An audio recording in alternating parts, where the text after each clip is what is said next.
Okay.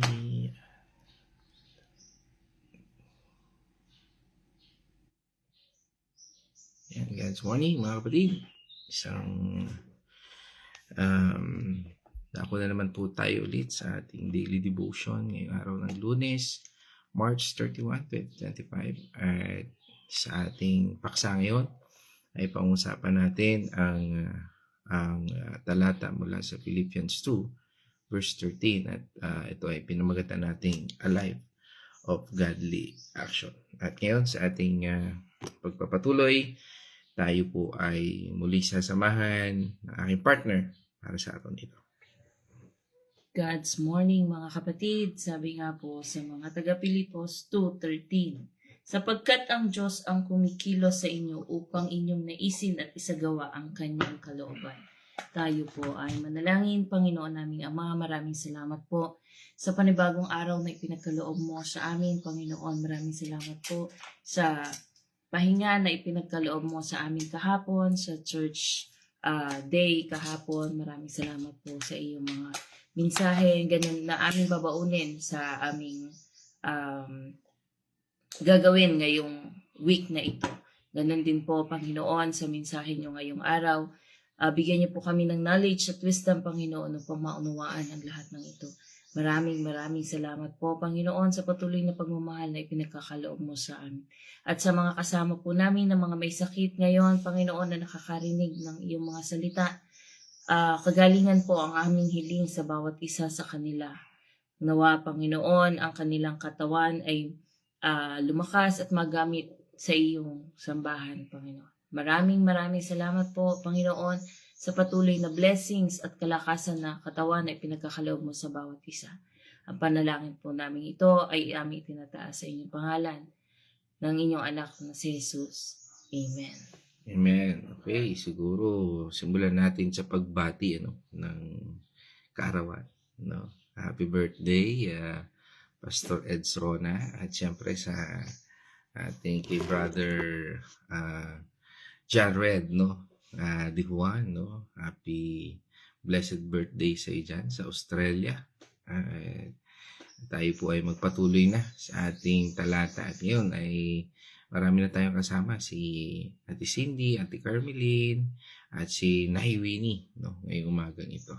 At sa ating pagpapatuloy ay sabi nga doon sa ating talatang binasa, basahin ko lamang po ulit sa Amplified Version. Sabi doon, for it is, ibig sabihin, not our own strength, but it is God who is effectively work in us, both to will and to work. It means that is strengthening, energizing, and creating in you a longing and the ability to fulfill your purpose for His good pleasure.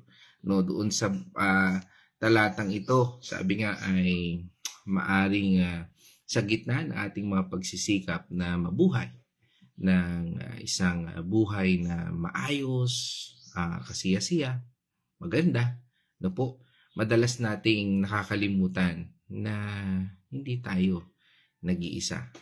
Ano nga ba ibig sabihin ng mabuhay ng isang buhay na puno ng mabubuting gawa? At dito sa talatang ito, mula sa sulat ni Apostol Pablo sa mga taga-Pilipos, ay nagpapahayag na ang ating mga mabubuting gawa ay, sabi nga, bunga ng pagkilos ng Diyos sa ating mga puso, sa ating mga isipan.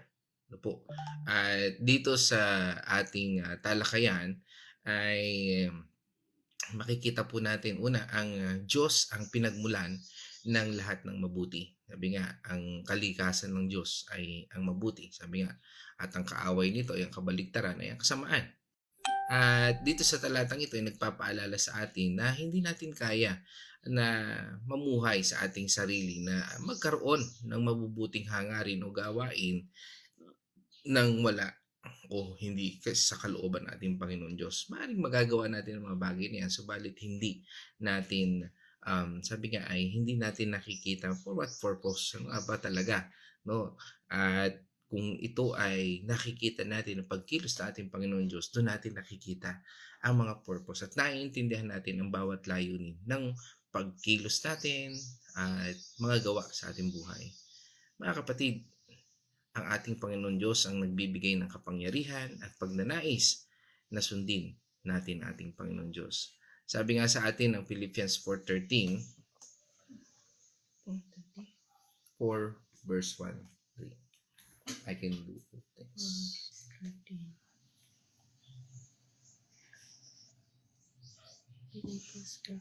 Mga taga-Pilipos. Hanggang makamtan natin ang iisang pananampalataya at pagkakilala sa anak ng Diyos at nang maging ganap ang ating pagkatao ayon sa pagiging ganap ni Kristo. Amen. Tandaan po natin na ang ating kakayahan na gumawa ng mabuti ay nagmumula sa kapangyarihan ng ating Panginoon Diyos. Hindi tayo makagagawa ng anumang bagay para sa ating sariling lakas lamang, kundi sa pamamagitan ng kanyang lakas na nasa atin. Malinaw na sinasabi ng Biblia na tayo ay nilikha ng Diyos para sa mabubuting gawa. Hindi ito isang pasanin, kundi isang layunin na ibinibigay ng Diyos. Sabi nga ng Ephesians 2 verse 10. Sapagkat tayo nilalang ng Diyos, nilikha sa pamamagitan ni Kristo Jesus, upang iukol natin ang ating buhay sa paggawa ng mabuti. Iyan ang layuning pinili ng Diyos para sa atin noong una pa man. Amen. Ika nga, created to do good works. Ang ating pananampalataya sa ating Panginoon at tagapagligtas na si Kristo ang patuloy na nagbibigay sa atin ng kapangyarihan upang mahalin at sundin ang Diyos. Sabi nga sa Galatians 5 verse 6, Sa mga nakipag-isa na kay Kristo Jesus, hindi na mahalaga kung ang isang tao ay tuli o hindi. Ang mahalaga ay makamtang. Ang mahalaga ay ang pananampalatayang nakikita sa mga gawaing udyok ng pag-ibig. Amen. Sabi nga, kung ang ginagawa natin ay nakabase sa pag-ibig at alam natin yan ay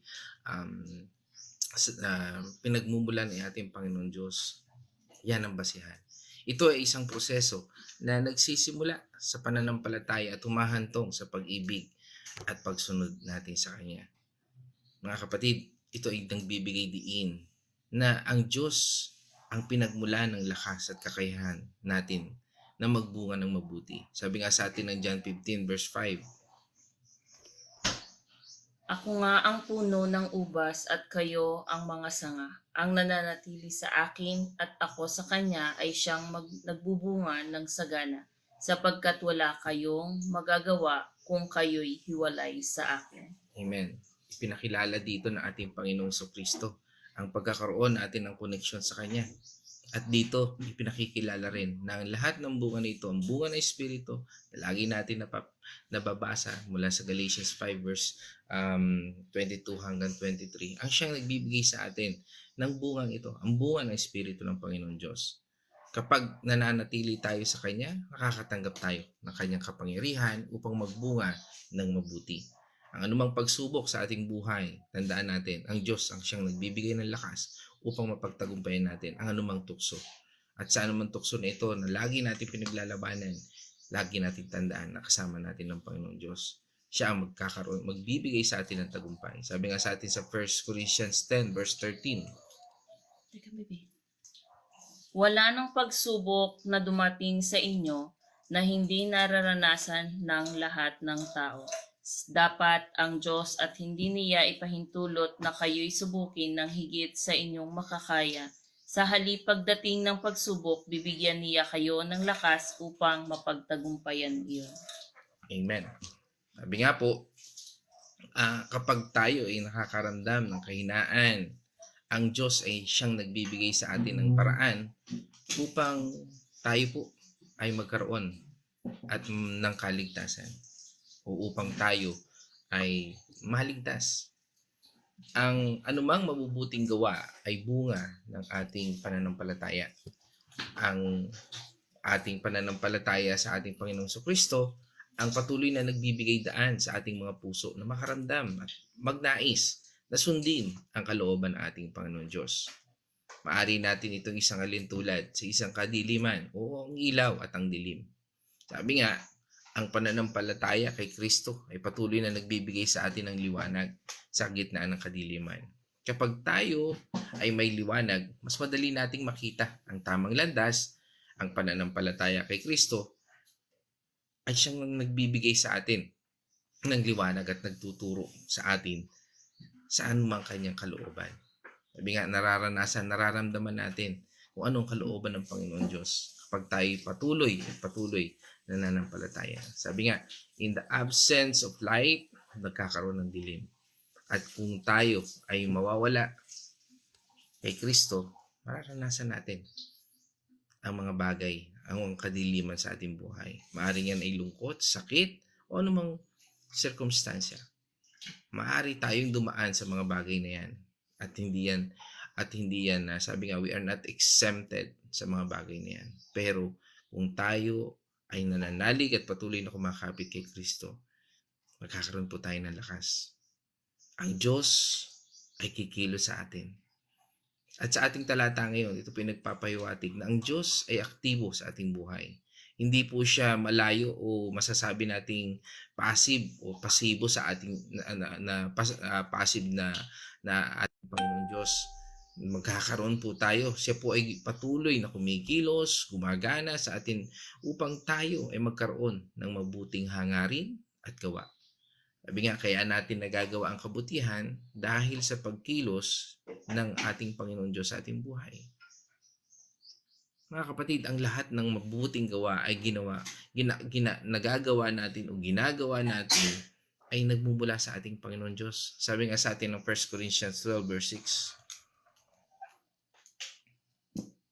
Iba't iba ang gawaing iniatas, ngunit iisa lamang ang Diyos na kumikilos sa taong gumagawa ng mga iyon. Amen.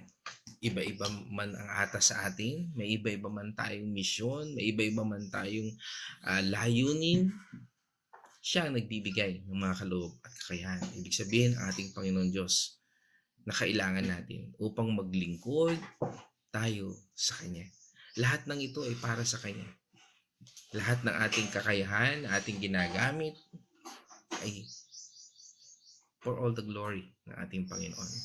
At ano man ito, maaaring masabi natin maliit, malaki, o ano man sukat na ating pamantayan, tanging ito ay sa Diyos lamang. Ang Diyos ay hindi nag-iiwan sa atin sa gitna ng ating mga pagsisikap. Kaya lagi nating isipin na ang Diyos ay lagi nating kasama. Sabi nga sa atin ng Philippians 1 verse 6. 1:6. Natitiyak kong ang mabuting gawang pinasimulan sa inyo ng Diyos ay ang kanyang lulubusin hanggang sa araw ng kanyang pagbabalik. Amen. Tandaan po natin, pinangako yan ng Panginoon Diyos. He is the Alpha and He is also the Omega. Siya ang magsisimula ng mga bagay at siya rin ang magtatapos ng lahat ng ito. Siya ang nagsisimula ng anumang mabubuting gawain sa ating mga buhay. At patuloy niyang gagawin ito hanggang sa wakas. Mga kapatid, sa ating buhay, lagi po nating tandaan. At sa ating talata ngayon, ito po ay nagbibigay sa atin na dapat po tayo magbigay sa atin ng ating pag-asa at lakas ng loob. Kapag nakikita natin ang ating mga kahinaan, dapat nating alalahanin na ang Diyos ay patuloy na kumikilos sa ating mga puso. Hindi tayo dapat mawalan ng pag-asa. Kundi, hindi natin, sabi nga ay, lagi nating pagnaisin na gawin ang mabuti dahil ang Diyos natin ay mabuti. Ang ating mga mabubuting gawa ay isang biyaya mula sa ating Panginoon Diyos. Dapat tayo magtiwala sa Kanya at patuloy tayo niyang ayusin ang ating puso, ayusin ang ating mga buhay, ayusin ang ating pag-iisip, ganun din, ayusin ang ating mga pagkilos. Mga kapatid, sa ating pagtatapos ng talatang ito po ay sabi nga, ang isang buhay na puno ng mabubuting gawa. No? Ang ating buhay ay hindi isang bunga ng ating sariling pagsisikap, kundi isang bunga ng pagkilos ng Diyos sa ating mga buhay. Ang ating pananampalataya kay Kristo, ang patuloy na nagbibigay daan sa ating mga puso. Na maramdaman natin o tayo mismo ay makaramdam ng pagnanais na sundin ang kalooban ng Diyos sa ating buhay. Sabi nga sa atin ng Galatians 2 verse 20 at sa ating pagtatapos na ito, ay ito po. Hindi na ako namumuhay ngayon kundi si Kristo na ang namumuhay sa akin. At habang ako'y namubuhay pa sa katawang lupa, mamumuhay ako sa pananalig sa anak ng Diyos na umiibig sa akin at naghandog ng kanyang buhay sa akin. Closing na rin. Prayer na rin. Reflection. Ang reflection ko po dito ay Panginoon, simula po nung tanggapin natin ang ating Panginoon sa ating mga buhay, ay ang Panginoon na rin po ang nabubuhay sa atin. Yung pong mga layon, yung mga gusto ng ating Panginoon na para sa ating buhay ay yun po ang nangyayari. Yun din po ang dapat mangyari sapagkat ang Panginoon na po ang kumikilos sa atin. Ang Espiritu Santo na po ang nabubuhay para sa atin. Kung nanaisin po natin na mangyari ang lahat ng iyon, dapat po lagi tayong nakakonekta sa ating Panginoon. Lagi tayong lahat ng gusto ng ating Panginoon na naaayon sa Biblia ay yun po ang ating gagawin. Patuloy po tayong manalangin. At mag-aral ng kanyang mga salita para po matutunan natin kung paano lumakad o paano mamuhay ng kasama ang ating Panginoon. Amen. Salamat. At ngayon po sa araw na ito ay bagamat kasama natin ang aking pamilya, ang aking nanay nandito ngayon at aking anak ay nakain lang ho sila kaya hindi ko na ho iyaharap. At ganun pa man mga kapatid ay nais ko namang i-acknowledge din ating mga partner ay ating mga kapatid online. Yan. At ang kauna-unahan dito ay si Ate Cindy at sinundan ni Ate Carmelie Danyo. Yan. At kasama rin po natin si Nay Winnie sa Villa Escudero. Yan. Ganun din si Ate Marta ng Bulaking Chaong. Yan, God's morning sa inyo. Salamat sa mga pagbati. Yan, pagbati ni Nay Winnie kay Maripe Patuan. Yan, kasama rin natin si Lola Edna na ngayon. Bagay mo. Si Nay Edna ng Lilio. Congratulations. Napakapogi ng bagong apo ni Nanay Edna. Ang anak ni Ara at ni Ken. Praise God. At safe delivery, ayan. At sama rin natin siyempre si Kuya Chris, yan, Tilyaga. At yan, sabi nga ng nanay ko, good morning everyone. Yan, kasama rin natin siya ngayon dito. Gusto mong bumati? Ay, hindi na po. Okay, at yan, masakit pala ang likod ni Ate Winnie. Sabi niya, loobin po ng Panginoon ang kagalingan ng likod ni Ate Winnie. Sige, pag-pray din natin. Yan. God's morning. Okay. And pagbati rin natin kay Brother Mark Anthony Benaluz sa Tilyaga. At kay ganun din kay Rafael Dalangin, kay Jerome Artillaga, Julius. Yan, Artillaga, okay. Louis Silang, yan, kay Pastora Pe, kay Ate Joy Santos, Ate Kakay, yan, kagalingan din kay Pastora Pe. Kung napapano kay si Pastora Pe. Yan, pagbati rin natin kay Sister Abby, Malu, Michelle, and kay Brother Mark and sa lahat ng De Los Santos family and Andal. Yan, pagbati rin natin kay Pastora Belma mula po kay Nay Willie. Yan, kay Gloria Benaluz, Joseph Capus, Rosario Capus. Yan, prayer din yan. Okay, lubos na kagalingan din po ni Pastora Piandal, Sister Nela Nonoso. Ang sakit ni Ate Nela rin, Okay. Bati rin natin kay Kuya Jimmy, na-miss natin si Kuya Jimmy. Kay Kuya Jimmy Cunyo. Yan. Pagbati, salamat. Pagbati ni Nay Winnie sa aking dalawang anak, kay Casey at kay Kyle. Yan. Okay. So, purihin ang ating Panginoon Diyos, mga kapatid. That's all. Tayo po ay manalangin. Let's all pray. O naming Diyos na makapangyarihan, kami po, Panginoon, nagpapasalamat. Tunay na ang buhay na kaugnay sa iyo ay isang buhay na kasiyasiya. At tunay na buhay na nagbibigay ng lakas at nagbibigay, Panginoon, sa amin ng um, layunin na nagmumula sa iyo. Salamat, Panginoon, dahil ikaw yung Diyos na siyang nagtuturo at patuloy na gumagabay sa amin. Salamat, Panginoon, dahil ikaw yung Diyos na kailanman ay hindi bibitaw sa amin. At patuloy, Panginoon, na kami ay tinuturuan at patuloy na hinuhubog ayon sa inyong kalooban. Salamat, Panginoon, dahil sa pagkakataong ito ay maari din naming maibahagi ang salitang ito. Natunay kang Diyos na makapangyarihan at ikaw ang Diyos na nagbibigay, Panginoon, ng pagpapatawad sa anumang kasalanan. Salamat, Panginoon, dahil sa iyong kabutihan kami ay narito at upang ikaw ay aming mapapurihan. At dalangin din po namin, Panginoon, ng pasasalamat sa aming mga kapatid na patuloy mo maglalakbay, Panginoon, sa mga kapatid namin na nanghihina, may karamdaman, Panginoon, ang iyong presensya, ang iyong kapangyarihan, ang siyang nagdudulot ng tunay na kagalingan. Salamat sa lahat ng ito at sa mga kapatid namin na nagdiriwang ng kaarawan. Patuloy niyo po silang pagpalain, Panginoon, patuloy niyo po silang gabayan. At ito po ay aming dalangin sa pangalan ng aming Panginoon, tagapagligtas sa Jesu Cristo.